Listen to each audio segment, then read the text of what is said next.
done this in a while. I know. It's weird. Hello, everybody. We are back. Cannot remember how Ty does the intro. Welcome back to Hits and Picks, Season 3, Episode 8. Oh, we've missed some 6. I don't know. Sounds right. But that's his spiel. I know in a total, I believe it's episode 52 as a whole, as a conglomerate. Oh, we didn't even have a big episode for 50. No. Well, that's disappointing. Just came and went. And, dude, technically, too, this is our Halloween episode. It Happy is. Halloween, everybody. Orange. Yeah, orange. There we go. Yeah, I'm a pumpkin. I'm a pumpkin, if you can't tell, and that's Sidney Crosby. So, but yeah, man, it's been a little while since we've done this. Obviously, our I won't say morale, but moods have shifted really drastically since the last time we were on the mics. We were sitting in a much prettier place than we are now. Have we had an episode since the Houston game? No. Yeah, that changed a lot. 'Cause I was riding high. And then once that happened, all just emotion left my body, and it was bad. It was tough, dude. I compared that to the new Dr. Pepper commercial that's out right now. That's incredible. But Is that Caleb Williams, that one? no, the one where like they score and they all start cheering and then they call a penalty and then everyone on their couches starts booing and then they like reverse it and then everybody comes back and cheering again. It's a great commercial. I didn't see that one it's yet. a great commercial. I highly recommend. But a real life scenario to that was 2017 Big 12 semifinals against Oklahoma when Buddy Hield hit the halftime shot, the buzzer beater shot, but it didn't count. Me, my mom, dad, and JT were lined up at the old house in front of the TV upstairs. We were going fucking crazy. He hit that shot. All four of us just dropped like a sack of potatoes on the ground. Like, not planned. Everybody just fell down, and then they waved it off, and we all went fucking nuts. So, unfortunately, we didn't get that against Houston. It was the complete other way around. I mean, that whole play was fucked up. Like, there was several things wrong, and then just the way our defensive back, hit their receiver. Our guy fell. Their guy stayed up, bounced right into his hands. It was just unlucky. Around. Oh, dude, it was extremely unlucky. But I'll say this. This is a little gripe that I have with us on that play.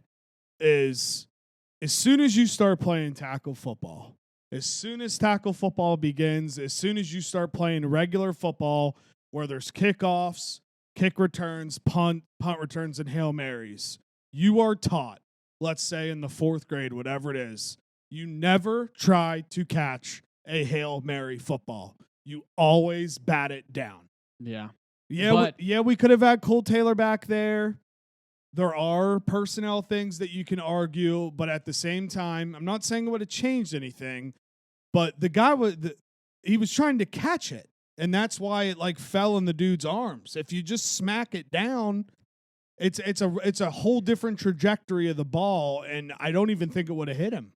True. Cole Taylor thing, like, yeah, that's a shoulda, coulda, woulda thing. I don't think that's like a huge deal. Me neither. The one huge gripe I have about that play is the quarterback spy. That didn't make sense. I don't think they really thought about that, or that guy's job should have been to like look for a second and then rush, and he like really didn't. So that kind of fucked it up. Yeah. And there was a major hold on that play. I didn't even notice until a few days later when it showed up on Twitter. Major hold. Did see that. Those are tough. They're never gonna call that on the last play. Those are hard. I don't know, man. I mean, you never can blame a game on one play. You can't. I guess I'm genuinely confused why I feel like most of our fans aren't upset about the helmet takeoff after the touchdown as much as I am. Yeah, that upset. Explain why you're upset. I'm upset because that you never know what's going to happen on the 2 plays that they run if that doesn't happen. But if you're taking the yardage that they gained from both of those plays, they would not have started so close up the field because the penalty was on the kickoff and we were kicking from like our 5. So we Right. literally gave. Did we squib it?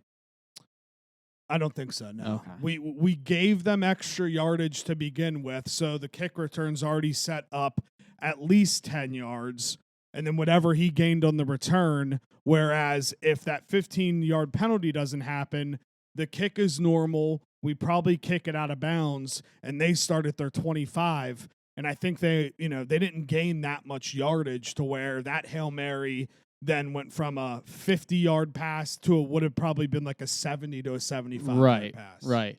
See, my thinking is for that play, like, yeah, Garrett Green fucked up. But like I said about the holding, they're not going to call that. On the Hail Mary, they're just going to fucking be like, we're just going to put the flags away.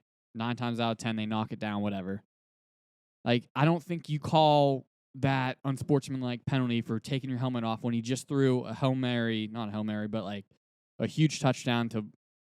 You should have won the game.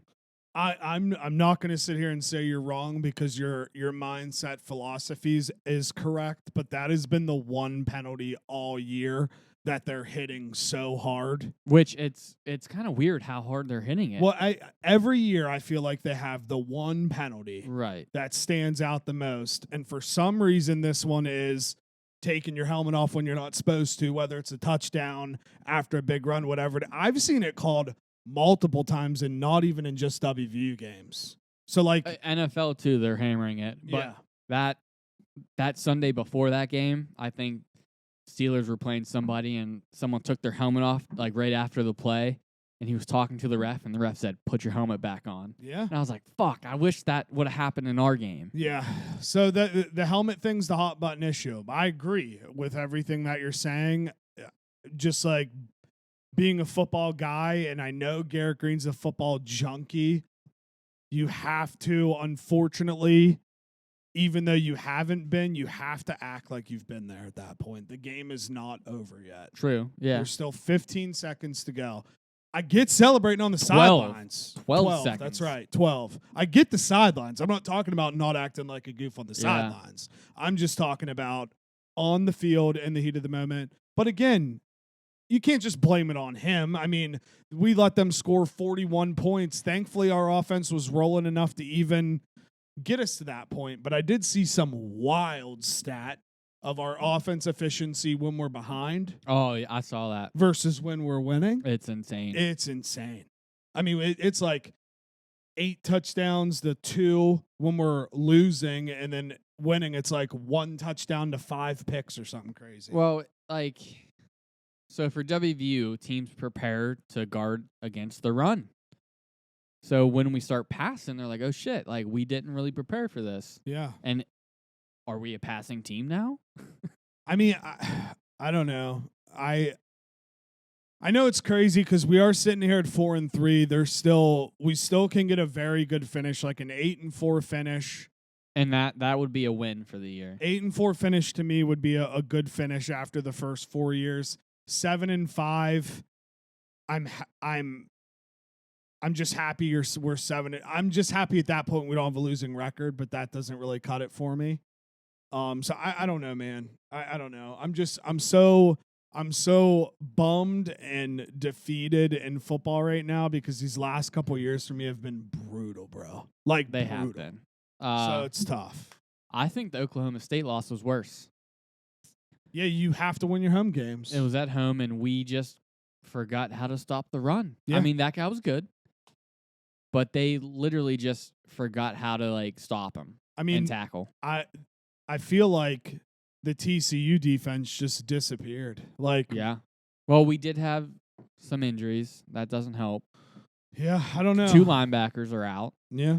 1 suspended. He probably won't be back. It's tough. We're in a struggle bus right now, man. So, WV Twitter is just fucking awful. It's atrocious. Like, I'm rooting for Neil Brown like hard now because I think if you let him go in the offseason, 1, you got a huge buyout, and 2, like people will leave, the team won't be as good. I think we got a solid team next year. I think you have to keep him. I'm just like, okay. All right, dude. Here's what it is. If you get rid of him, you're punting on next year. I get why people are upset with Neil Brown. Let's just get that out of the way, because obviously I think everybody understands why people are upset with Neil Brown. Here is where I'm going to defend him a little bit after a lot of thinking. I know we haven't been ranked since he's been the head coach. I understand. But we got to remember that when he came in, the rules were changing in college football. So all of the prior rules in terms of like NIL, transfer portal stuff did not exist before he got to WVU. Second, COVID hit. The whole COVID thing hit. Football was weird. The transfer portal got weird. Who was playing where? Teams weren't playing, so people were leaving so they could play elsewhere. That got weird. Then the next year, all of a sudden, the NIL just booms. And that's before the trust was really established yet and really doing things with NIL. So that booms. Players are jumping after money. Then these last 2 seasons, yes, they've been bad seasons. This season's not over. We still can do well. The season prior was a bad season. I guess where I have to defend the guys, I don't understand what people think is going to happen when we reset, because we're not resetting in the old day and age where everybody's pretty much is going to stay. Now It's like if you reset, there's a chance that we're losing the players, and I think people forget about that part. Yeah, I agree. So he came in, you said COVID and all the NIL stuff was changing, transfer portal was changing.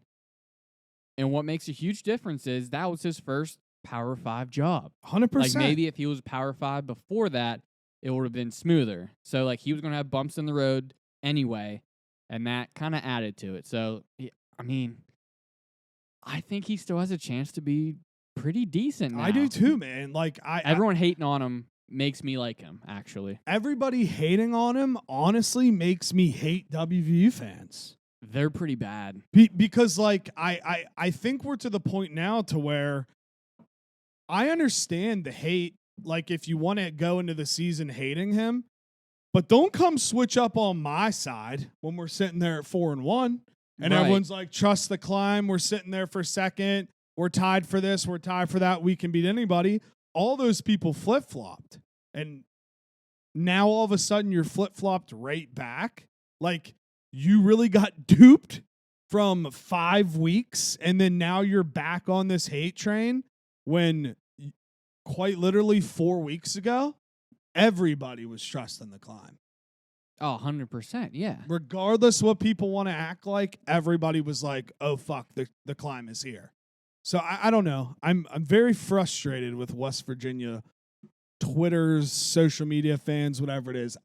Listen, they're allowed to have their opinion. I get it. But for some reason, that opinion frustrates me. Yeah, I keep seeing the same people pop up on my For You page, and I want to block them. But then I'm like, I want to see the bad takes, too. Like, I want to see, like, the other side. Yeah, which is healthy. Yeah. I also think the Big 12, I know everyone says they're terrible, but they're all, like, pretty close together in talent. And because Houston just took Texas to the last minute. UCF just took Oklahoma to the last, 2-point conversion. So, like, there's not a big disparity in talent. I don't like when people say, and I'm not saying you say this, it's a common thing when like we'll use the Big 12, like the Big 12's down. Just because they're all even doesn't mean you're down. Right. You know what I mean? Like that always kind of confused me. Just because there's not one team that's good in the conference and everybody else stinks does not mean the conference is down. Right. Let's just get that out of the way. And I will say Oklahoma State got rocked by South Alabama early in the year. Crushed. They're a completely different team now. Yeah. They played 3 quarterbacks so far. Alec Bowman's back. He's not bad. He was doing good last year, I think, and then he got hurt. I can't believe against us. Yeah, I think. we punctured his line. Yeah. And then their running back, even before the game, his 3 games before that, he was tearing up. Yeah. So like we knew he was going to be good. It was just bad tackling, really, in that one. And again, don't get me wrong. I'm frustrated with coaching calls and coaching decisions and decisions Neil Brown makes. You're always going to be with any coach. Yeah, too. I'm 100% frustrated with it, but I'm not to the point of like let's restart everything yet. Yeah, because then that's a 2-year process if you're lucky. That's a 2-year process if you have top tier NIL, which we're getting kind of close, but I don't know how we've used it yet in football. Like there hasn't been like a big splash we've gotten. I'm pretty sure we've used it all in basketball. Yeah, but maybe that'll change. Did you see who was with the Diamondbacks the other day? I did not. You know who owns the Diamondbacks? I do. They're in the World Series. Yes. Ren Baker was with them, the owner. That's a great sign because you got to have a relationship. And there were massive rumors that he was very upset with the Neil Brown stuff and threatened to not donate money anymore. Oh. Because he was the one last year that said, I will buy his buyout. Yeah, I remember you saying that. Which is good on Ren's part. I'm saying like he's building his own relationship. That's great. I mean, after this year, I think you got to keep him. And Ren, he might have a conversation like, "Hey, I got to do this," and then after this year, we'll reevaluate. Yeah, to keep him in the loop, and he'll keep donating. He won't stop. Yeah, dude. And again, I want to reiterate or whatever the word is. Reiterate, dude. I'm frustrated, too, that we have not been ranked in the Neil Brown era. We all feel the same things. I think it's just how it's portrayed that comes off as frustrates me. So, earlier in the year, which would you have said is more likely? Us to be 1-6 or us to be 4-3? 1-6 for sure. So, like, I don't think anyone can be mad. He's literally exceeding everyone's expectations right now. Yeah, no, 1,000%. And even though I've been like on the train joking, kind of not joking, 8-4, 8-4, 8-4, 1,000% there was a thought of like we might only beat Duquesne, and like that's about it. And that Duquesne game was rough. Yeah. So everyone was nervous for a second. Yeah, I mean, hey, I agree. He's overachieving in our fans' eyes. So what more can you ask for? Yeah, we can honestly beat. I honestly believe we can beat anybody we play now, even Oklahoma. Like that'll be a good game, but we always play them tough. GG's already beat them once. Yeah, last time we played there, and that will be in their head. Yeah, remember the last time we played there? That was only 13-9, and that's when he benched Spencer Rattler for Caleb Williams. Oh yeah, fuck, I forgot about that. And Caleb Williams tore up. Yeah, but like we were in that game. Like, yeah, I don't know. We'll see. All right. Anything else about WVU football? Not WVU football, no. You want to say anything about basketball? Yeah, this is not a political thing. I know nothing about politics. I think it's pretty sick that we're taking a page out of UNC's book and announcing the same thing to try to get Battle's waiver approved. Yeah. So after he got denied, someone brought it up. Like maybe the attorney general will get involved. And I was like, he's not going to fucking do shit.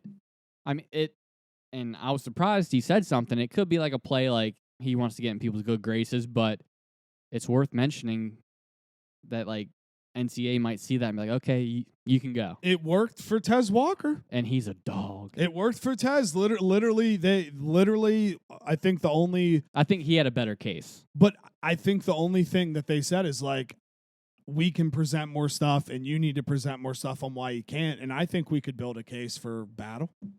Why couldn't you? You know what I mean?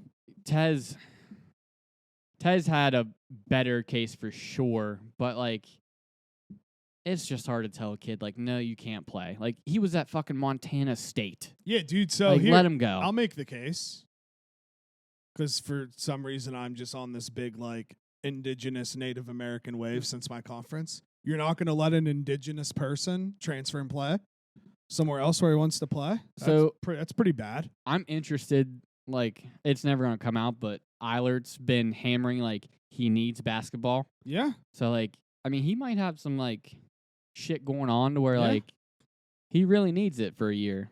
And I'd be so pissed if he doesn't play this year and he ends up transferring again like Jose did, I'd be pissed. which it could happen.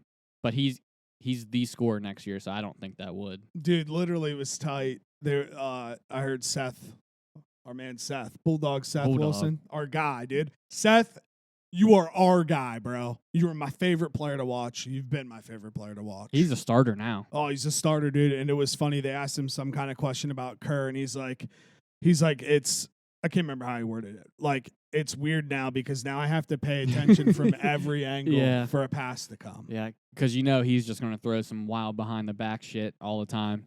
Dude, and I want to. I feel like this is something to mention. Nobody ever talks about Noah Facon or whatever his name is. Yeah, well, because he's definitely not playing. Oh, well, really? It hasn't officially been denied, but like they're not factoring him into anything. Yeah, dude, it's crazy. He has over like 300,000 Instagram followers. Really? Well, he can.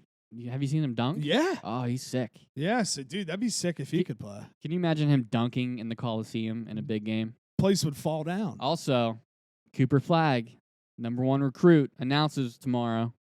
He's not choosing WVU, but dude, Ears Nation got me earlier. It got me too. I saw it. I was like, no fucking way. I literally was on a team call, and I just looked. I think it was with Sith, and I just looked down, and I was just like, I just said it out loud. I was like, this can't be fucking true. And then it wasn't. And I was pissed. That would have been huge. Yeah. Did you see Eilert's kind of? He's not like. You know how every year Hugs would talk like, oh, we're making baskets, like this team can shoot and everything.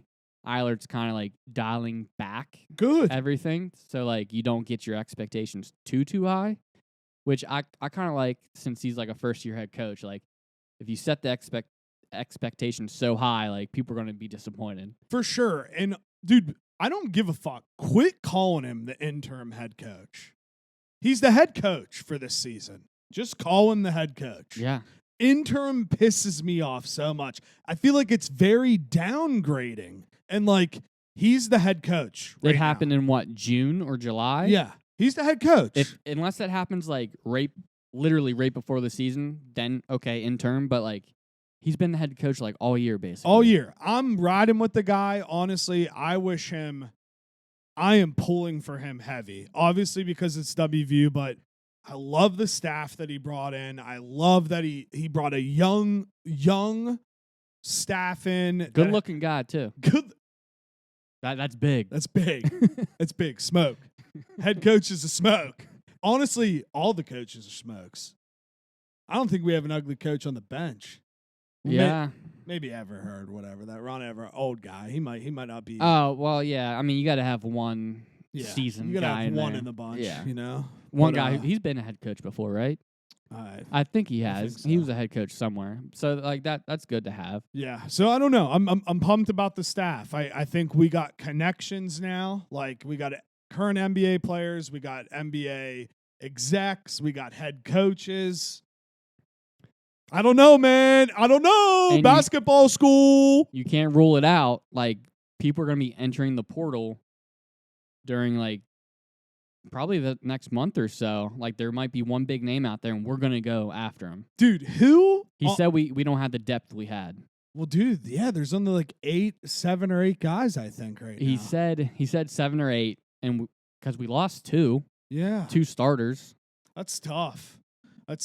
Which I mean, I'm still rooting for Jose too. Like I still want him to do good. Oh yeah, I don't want him to do bad. I think he went to ASU, right? Yeah. I think he's playing in the Barstool. Oh yeah, he is. Tournament thing. Yeah. Not tournament, but 2 games. Yeah. Which that'll be cool to see. That will be cool. Yeah, dude. I'm not rooting against him either for sure. I don't know though, man. Who wouldn't want to come play for the Mounties in hoops right now? True. We always fucking contend. Anything to talk about in college last week? Football? Honestly, I didn't watch much. Penn State and Ohio State game was the boringest game I've ever watched in my life. It was.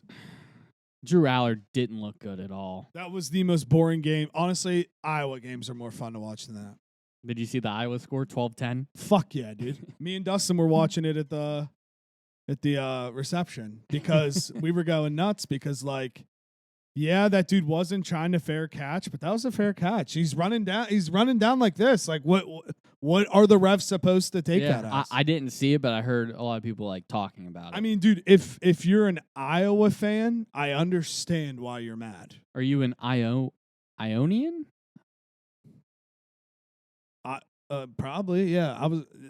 I don't think I went in. No, yeah. Ionian. Yeah. If you're one of them's, I can see why you're mad. But on the flip side, it's like he quite literally was running down, like waving. So, like, I don't know what you want the ref to do there. That's all. So, a couple things. Pac-12 is not looking great. Washington almost lost to ASU. That game was trash. USC lost. Yes, they did. To, what do you call him? Some kind of pig farmer or something. Utah's head coach said they got some kind of, like, amazing quarterback, and we have a pig farmer for a quarterback, and we won. Oh, fuck yeah. I like that. Caleb Williams. That's a spider right there. Yeah, that's fucking creepy, dude. Should I kill that thing? Yeah, dude, that's a wicked spider. You might want to kill that. Yeah, I'm gonna kill that.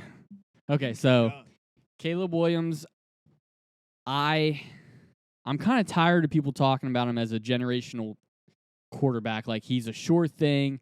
You should give up 5 first-round picks to get him in the draft. Like, he's had a couple, like, not good games. Like, one game he threw 3 picks. This last one, he balled out towards the end, but still, there's been quarterbacks with bad defenses who have won. He doesn't win those games. I don't know if I got it. That's all right. It'll crawl up my leg. I agree. I mean, granted, if like the Broncos get him, yes, be excited. Well, yeah, for sure. But like, I don't know. Again, any guy to me that is requesting part ownership in the team rubs me the wrong way. I fucking hated that.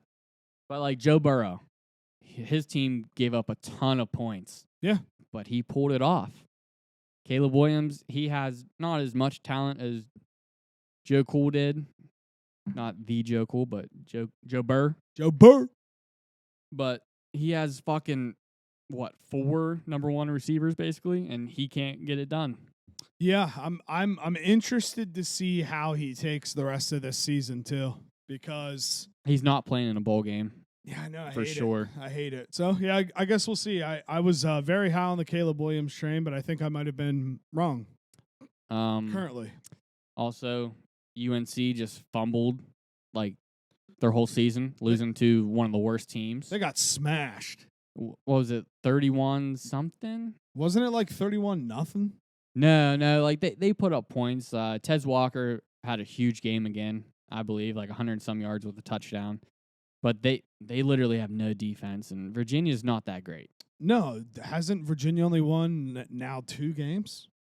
Yeah, I mean, they've been close in a lot of games. They were starting a freshman quarterback for a while, which he looked like a baller, and now their number 1 came back, and he's playing pretty good. Yeah, and but it doesn't help. You can't lose that game. And it doesn't help either, sidebar, that JT Daniels is just balling this season now for no apparent reason. He's great against bad teams. Yeah, but I agree. But like WV fans use that as ammo against Neil Brown. You just can't. You just can't. JT looked so good to start and then just fucking fell off. You think that boy Deuce about to cook up something? Is he playing? I don't know. Hopefully he got a lot of action in the preseason, so they like him. Dude, it's so a shout out, just random shout out. It's so tight that Garrett Urisco works for the House of Highlights. What's that? It's like a massive. I know it's an Instagram account. It's got like 45 million followers for the NBA, and like he was just big chilling with Dame and Giannis like at the photo day or whatever. Shit, I mean it's crazy that he was able to do that, but like if you're committed to that shit, like you can make it work, and he did. Hell yeah, shout out. So how do you feel about the Michigan scandal? What's your take on that? My take on it is I can understand how sus this may look.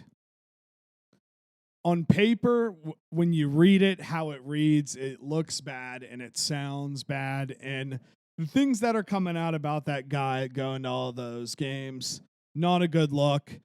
the play cards, like some of the call, like, I don't know. We're seeing some videos where people are getting perfect cuts of like how it may look funky during football. Which you could do that with any team. Agreed. I just am to the point where I feel as if you could know almost everything that a team's about to do, but if you go out there and don't stop it, it doesn't matter. True. Did you see? It just came out today. That guy had some kind of Michigan manifesto. No, I did not. It was like 550 pages, I think. It was something crazy. Jack Mack had a video on it, like how Michigan can progress through the years or something. Damn. Like if you have all that done, you're a psycho. Yeah, I think they might have just taken advantage of a guy that was a crazy man. He's an idiot. Yeah. Like his Venmo account is not private, and he was Venmoing people like right around the dates of those big games.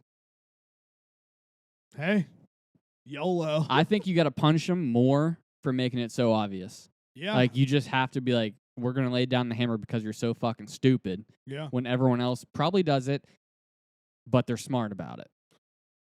I agree. I agree, my boy. That's all I got. Let's roll. All right, you start the games. All right, dude. So I think we are week 8 in college football right now, I believe. Week 9. Week 9 of college football, I do believe. Do you have your stats for the year? They are on my phone. I just did them. I believe I am 43-38, sitting at a crisp 54%. That's pretty good. Yeah. I think that's right around where you want to be. Maybe at like a percentage below. I'm at 40-35 after a fucking awful last week. Yeah. Yeah. So still hanging in there. I mean, dude, I'm sure we're all close. I just tallied up the games from your wedding. I didn't add those, and man, I got destroyed in NFL that week, like 4-1. So yeah. All right, here we go, dude. Number 8 Oregon at number 13 Utah. Oregon's favored by 6.5. The over under is 46.5. Let's let you go first. I'm gonna take the over. Normally Utah has a good defense, but I mean, their game against USC just went over 60, right? I believe. Yeah. So I'm going to take the over 46.5. Honestly, I'm going to ride with you. I think that's the best pick. I don't know. Truthfully, I haven't watched really either of these teams play in a full game, just sitting in front of a TV. But yeah, thinking of Pac-12, thinking of points. 46.5 is a low number, so I'm going to hammer the over too. Damn. All right. And then Duke at number 18, Louisville. Louisville is -4. Over-under is 46. Riley Leonard's probably iffy to go this week, but it's hard to trust Louisville, but Louisville does have a good offense, so I'm going to go over 46 in this game too. Okay. I think I'm going to ride. Is Riley Leonard playing? So last week he was pretty banged up going in. He started. I don't think he was doing great, but they were in the game. And there was a clip of him and his head coach on the sideline. Riley was saying he's going in, like he's good. And the coach was like, I can't, like you're sitting. Damn. So it's probably 50-50. I'm still going to ride with the Dukies here. I don't know. I really like that QB. I like their head coach too. He was on the Pat McAfee show and on game day. He was pretty sick. So he's is it Nieto or something? Sounds right. He's like up for a lot of jobs after this year. So yeah, I think he's leaving after this. Yeah, I liked him a lot. All right. Next, we got number 6, Oklahoma at Kansas. Oklahoma's favored by 10. The over-under is 65.5. It's at Kansas too. At Kansas. But we don't know who the quarterback is for Kansas. because I know Bean's been playing a lot, but he still puts up points. 10's a lot, and people were talking about this game as like a game Oklahoma can't overlook. So I'm just going to take the safe play and go over 65.5 because I don't think Kansas can stop people either. Yeah, I'm riding Rock Chalk. I like it. I'm I taking the don't points. hate it. Rock Chalk Jayhawk here. Yeah, that's about it. I'm taking the Jayhawks. So, all right. I got fucking 3 overs so far. Yeah. All right, next game. Big game, dude. What is this? This is the biggest cocktail party, right? That's what they call it? This is like the big tailgating game. Yeah, biggest cocktail party in Jacksonville, Florida. We have the number 1 Georgia Bulldogs against the Florida Gators. Georgia is favored by 14.5, and the over-under is 47.5. I've seen people say that Billy Napier is recruiting out of his ass right now for next year, so it's looking good for Florida. I think they're playing better as of late. I don't love their team, but 14.5 at the Swamp, I'm going to take No, that. Jacksonville. Jacksonville. Okay, I'm still taking Florida. Me too. Fuck yeah, Okay. chomp, dude. Plus 14.5. Yeah, I mean, this game normally is pretty good. Like, I remember one year we were at the Hole. I don't know if you remember this, and we all left at half, and Georgia was winning like 31-0 at half or whatever, and then Florida came all the way back and only lost by 3. Like, this game's normally pretty electric. I think 14.5's a lot. I know Florida's been playing bad, but dude, I'm riding with my dog on this one, you know? Chomp. We need him once. Chomp, dude. Chomp, chomp. All right, last game. Week 9 of the slate here. We got the Ohio State Buckeyes at Wisconsin. The Buckeyes are favored by 14.5. And the over-under is 45.5. I think this is the toughest game. I don't love Ohio State, but Wisconsin, Mordecai was hurt. I don't know if he's going to play. Wisconsin normally has a 2 tandem running back system, and Masuli, I believe, he fucked up his knee a few weeks ago, so he's out. So it's all on Braylon Allen, as far as I know. I'm going to take Ohio State minus 14.5 because I'm not sure how many points Wisconsin can score. It's a great pick. So as you were saying all that, I was writing down Ohio State minus 14.5. I think this is one of those games where people are going to talk about how Ohio State could get upset and they just go in there and just destroy Wisconsin. Right. And for that, I'll be riding with the Buckeyes. So we were basically the same on our picks besides you took Kansas. I took a lot of dogs. Did you? Yeah, I took Duke, Kansas, and Chomp. Okay. You took Duke and Kansas. Yeah. So, but yeah, dude. Not a great college football slate overall, but there's still some I don't know what game day is. Do you know? Damn. I do know. Also, side note, I hope McAfee comes back. Yeah, I think the hate he's getting is not very justified, if I'm being quite honest. Who'd he replace? Pollock? Well, Pollock, but like a lot of people blame him for ESPN cleaning house too.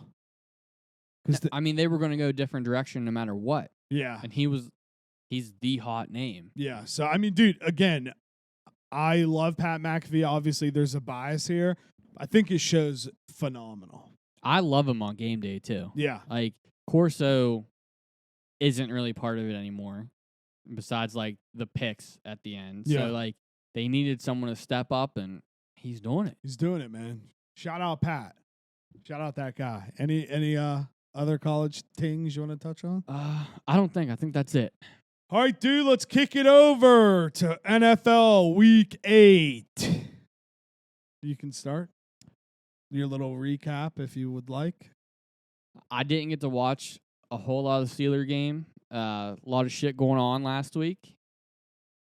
But it seemed like Kenny P played a good game. He's amazing in the fourth quarter. somehow we're 4-2, and we just don't have 400-yard games on offense. Your division is tough. When they do the final projections for the year, like the worst team's like 10-7 or something like that. And it's just like, are you fucking kidding me? I was looking at it earlier and I was like, sheesh, dude. And then the Bengals are just sitting there at 3-3. Yeah. Which at any moment they could rattle off like 7 wins in a row. And it starts But this week. when you look at like the schedule every year, you see Bengals, Ravens, Browns, you're like, that's going to be a split, like with every team. Yeah. Somehow, like it just ends up that way all the time. But I'm happy. My bet at the beginning of the year still going. Over 8.5 wins, parlayed with WV over 4.5. Let's go, dude. I need it. Let's go. That's all I got. Yeah. Jalen Warren, RB1. I feel it. Happy to be in the W column this week, dude. Who'd you play? The Packers Okay. I mean, beat the Pack. they're not as bad as people thought. Yeah. We Broncoed though. I mean, first half, phenomenal. First half, playoff team. First half, contender. How many wins? 2. We're 2-5. And let me tell you our next 4 games. Let me just tell you, okay? We got the Chiefs at home this Sunday. Bye week. Turn around, play at Buffalo Monday Night Football. Then we play the Vikings, I believe, in Minnesota. And then we play the Browns at home. That's our November. Ouch. That's our November. So that's probably why they're going to punt on the rest of this year and trade some people. Because Patrick Surtain's linked to the Steelers, too. Dude, Patrick Surtain is not leaving Denver. If someone gives him a first-round pick, he's gone. No way. They will not get rid of him. They openly said they're shopping everybody. Surtain is off the table. I thought he would be. I don't. They're not going to give. The only way they give away Surtain is if it's like a Champ Bailey, Clinton Portis trade. What year is he in the league? 3? 3. So he's got at least one more until his rookie year's up. Yeah. I mean, if you keep him, then you should be committing to pay him after that too. Oh, Walmart. Which money. I mean, he's sick. Yeah, dude. I think you forgot. We got Walmart money over here. You do, so you need to fucking release Russ. Yeah, well, I think honestly, dude. Okay, so I don't think it's Russ. No, I don't think it is. No, I figured it out. Our offensive line stinks. And that's the main part of an offense. Our offensive line for so long, I've been blaming it on so many different people. We brought in all of these linemen, and they stink. Who was that one from Boise State you guys had that was just solid for years? Yeah. And I think he got and then hurt he went to or something. Seattle. Yeah. Fuck, I know exactly what you're talking about because he was one of the first players in the NFL to take half of his salary in Bitcoin. Yeah. I can't remember his name though. Very, very good tackle. I mean that does make your whole team. Yeah. So our offensive line's bad. Russ gets hit a lot, and on defense we have way too many stupid penalties. So I saw Sean Payton. He was really getting on Vance Joseph's ass this week on the sideline, I noticed. I think if you can clean the defense up. Which they only gave up, 17 points? Yeah. If you can clean the defense. Here's where I'm at right now. Here's where I'm at. And I know this is a tall task. I'm just saying here's where I stand. We're 2-5 right now. If we can somehow get the 7-7, we're sitting at 500 after week 14, 7-7. 3 games left. I'll have somewhat of a hope. But as soon as we hit that 7 number without a 7 or more being next to it is when I know it's dead in the water. I'm amazed. Like you still have like hope, which good for you. You should. Yeah, I but do, dude. You've been beaten down I've for a couple years. Dude, I've been beaten down. I've been spit on. I've been kicked around. But, dude, I still truly, truly believe with a roster that talented that they won't and can't figure it out to go on a with run. that head coach. With that head coach. Which that's like one of the best and worst things about sports. Yeah. Hope. Hope. It hurts so much. Honestly, hope hurts. Are the highs worth the lows? 1,000%. Which you don't get many highs normally. Like, dude, there was any team. there was 2 moments in my life where I just felt unreal. And it was the WVU Final Four in 2010.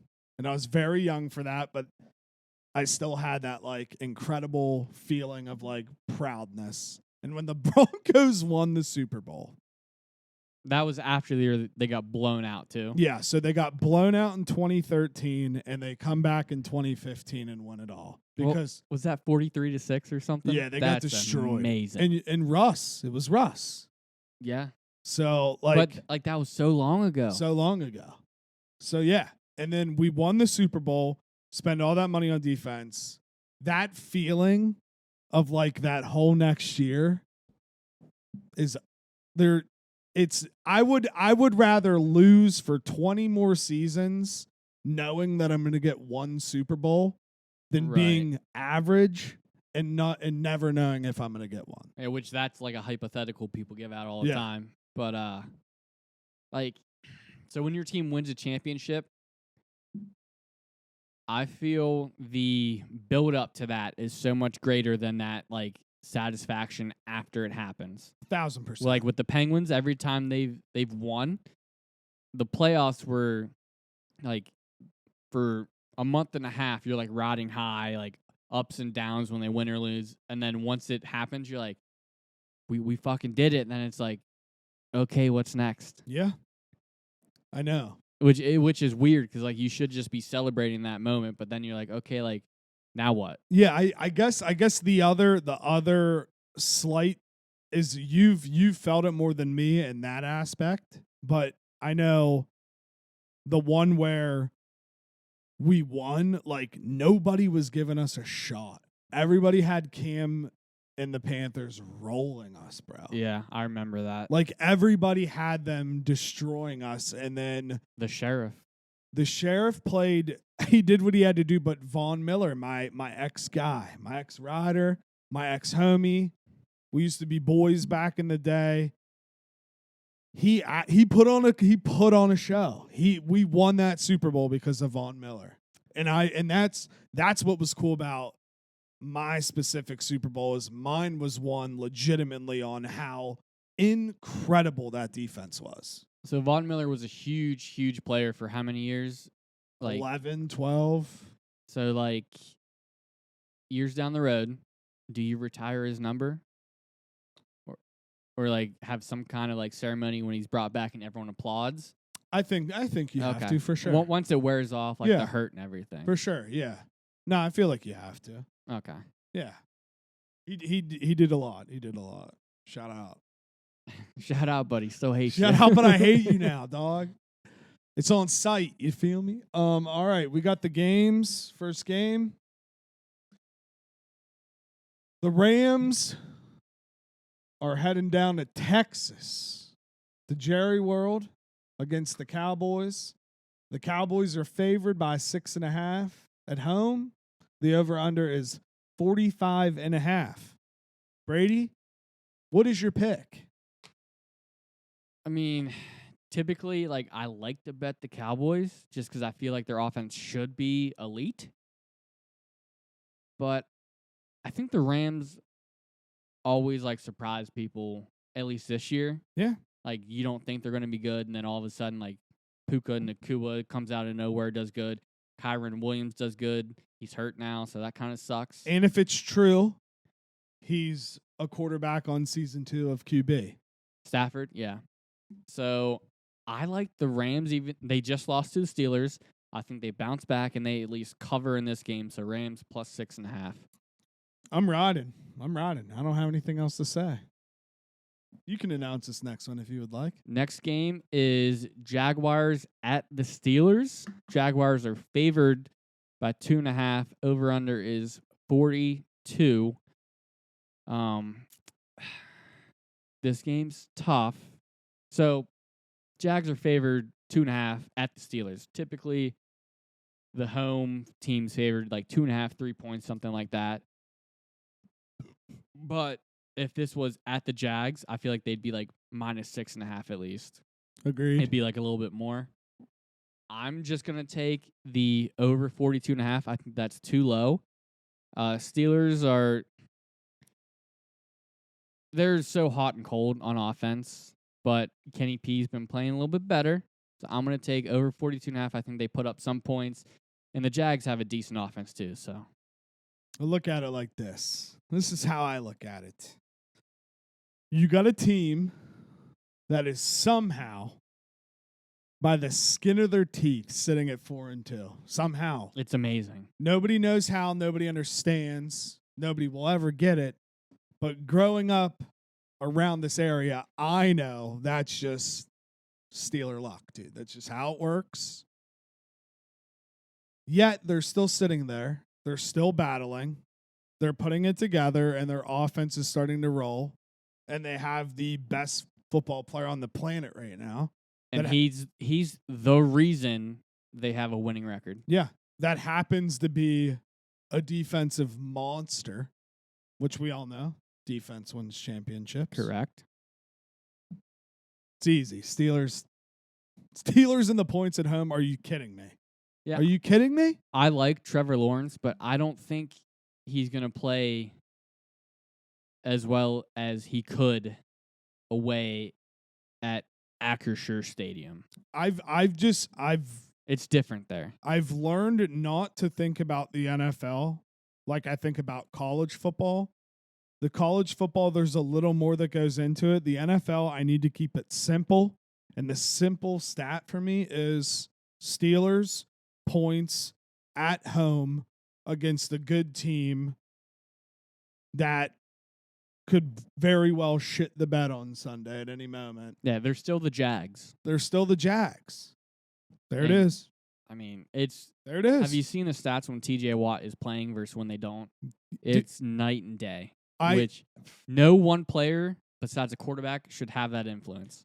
Yeah, I mean, I hate to admit it because He's 28 though, so Yeah. he's gonna go downhill rather quickly. dude, I think. no. You at least if he stays healthy, you at least got him at his peak for another 4 years. No. Yeah. Well, his Yeah. problem is he's a little injury prone. That goes with how he plays. That was my asterisk. If he can Yeah. stay healthy. Which I don't think he will be able to. It'll be like JJ Watt. He was always hurt too. Yeah. So I think when it goes downhill, like it'll be kind of fast. Which I think it's easy now to say that TJ is way better than JJ ever was. Let's just get that out there. Overall, yeah. Yeah, I think you have to because fucking TJ Watt he was what, like a slot or dime corner, and he had that pick. That's insane. He's the man. So next game, Browns at Seahawks. Seahawks -3.5. Over-unders, is that right? 38? That's what he has. No. That's what he has down. No. That's what he has down. I mean, if it's 38, I have to take over 38. That's just so low. I don't think these offenses are that bad. But Doesn't that make you think, though? Why is it that low? I know why. Why? Deshaun Watson's not playing. PJ Walker is. Yeah, and these are two good defenses. So Okay, so that sways me. Seahawks -3.5. I'm sorry, dude. I don't trust PJ Walker. I'm sorry, dude. I am eating the Browns pudding right now, dude. I'm eating the pudding. With PJ Walker? They're in the same scenario as you. Yeah. The Cleveland Browns, Deshaun hasn't been what he was supposed to be at all as a $200 million quarterback. hasn't really been playing. They're sitting at 4-2, and they have the best defense in football. It's Brownies. Not the best player though. Not the best player, So but the best unit. So with Russ, would you say it's been worth it? It depends on if the next move would have been to get another veteran quarterback or get a young guy. If we could not do the Russ thing and have one of these young guys right now that are sitting like in their third or fourth year that are starting to play over Russ, then yes. But if the plan was to sign another veteran, then no. I will say it could be worse. It could be like the Deshaun Watson situation. At least That's Russ is very playing. Similar, besides the happy ending. And Did you see what Brady Quinn said? Did you look it up? No. Okay. So supposedly it was Deshaun Watson's trainer, something close to him, was going back and forth with Brady Quinn for a second. Okay. And Brady Quinn said something like, let's end this conversation with a massage and a happy ending. Oh, wow. And that was just like a mic drop. Shout out, dude. Brady Quinn. Did he say anything back? I don't know if he said anything back. I don't think you can. Yeah, I don't in think that you situation. can You either. just like you win. Like Yeah. there's no coming back. Coming. Yeah, no, I agree. I don't think you get out of that one either. Shout out No. Brady Quinn for that one, you handsome son of a bitch. All right. We have the Kelly Green Eagles heading to the Commanders or the football team's home stadium. What's their home stadium called? Is it still FedEx? I think FedEx Field. The Eagles are favored by 6.5, and the over/under is 43.5. I'd like to see the stats when the Eagles wear their Kelly Green uniforms. I don't think they should ever go back. I don't either. It might be one. Didn't they lost last week, right, to the Jets, 2014 or something like that? Yes. So stats might not be that good, but they need to go to those uniforms all the time. It's so much better than their shitty dark green. When you look good, you play good, and when you are swagged out in a uni like that, it is impossible not to show out.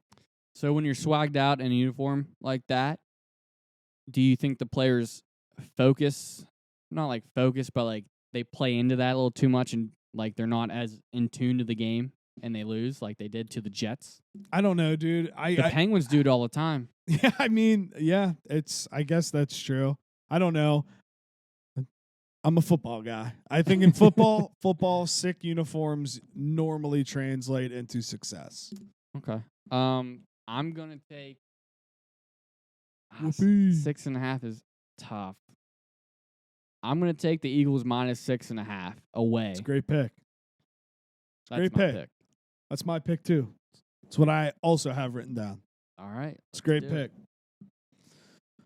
All right, last game on the slate here for the old boys. We got the Joe Burr Bungles heading to San Francisco to play against Sam Darnold's 49ers. I don't think there's gonna be a big drop off. I don't either. I think they're pretty similar, and as long as Darnold has bought into that system, I think he can be a good system quarterback like Brock Purdy is. I agree. Hold on. 49ers are favored by 3.5, and the over-under is 43.5. Continue.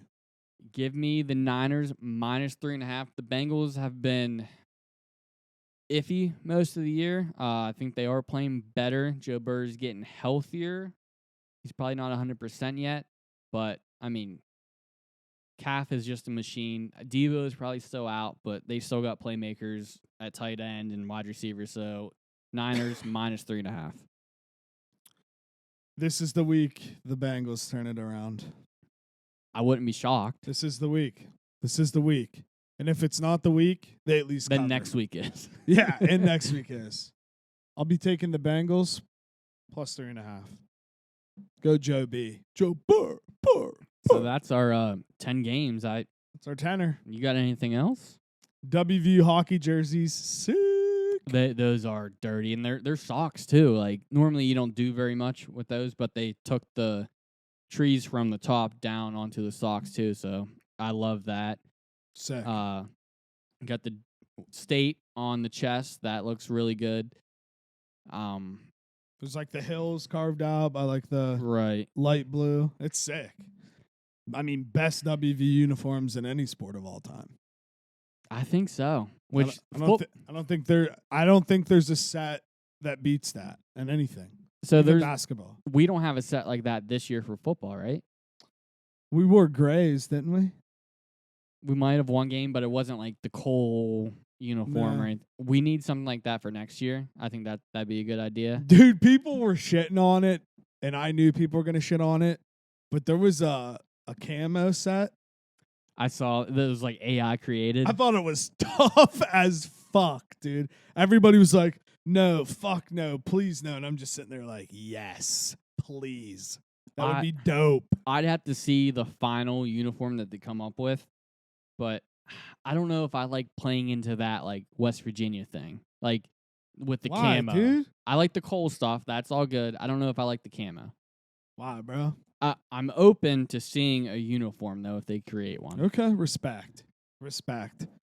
That boy, that man, Christopher Bell, wins, gets into the championship 4 race in Phoenix. He wins. I win. $4. Yeah, dude. Let's go. CB, shout out CB. It's a sick race. He basically was giving up, and then they convinced him to start trying again in stage 2, and he won. So that was cool. Was there like a communication between the team like that? Yeah. So he was like very frustrated, pissed off, and the head like, fuck, I'm blanking on what their Crew member? Yeah, crew chief was like, all right, dude. He said something, and Christopher Bell was like, all right, I'll start trying now. I got you. He's like, all right, I'll start trying now. And then he just was like, That got is it. funny. Like you've been on him for a while, and now, like, I mean, he's always been pretty good, and Yeah. like he's keeping it up. He's the man, dude. He's back-to-back Final Fours. So basically that race is if any of those 4 win, they win it all. And if anybody else wins, then the points decide. But obviously, it's more fun when one of them win to kind of seal the deal. So, do you have any kind of lock or anything like that lined up, or do you just want to go with what we were talking about before? What was that? WVU money line plus 240 parlayed with GG touchdown minus 110. So that it'd be like Yeah, it's probably what plus 400. I would think at least. I'll send If they win, he's scoring a touchdown. for sure. So I'll send it. that's our not lock, but that's our like That's extra our big bet. hitter. That's our big hitter. Our big hitter. That's the big hitter this week. So Ty, you got to bet it. Yeah, that's the big hitter. And if it hits, it counts. It'll be the first big hitter win. Shout out us. All right. Make sure to follow me on Instagram at Juice Fisherman and subscribe to the Juicebox YouTube. And yeah, thank you. Brady, you can send us, dude. Follow me on Twitter, Brady_21_. Next week, we will have Tidro, our fearless leader, back. He had to work tonight, so shout out to him. That's all we got. Thanks for listening.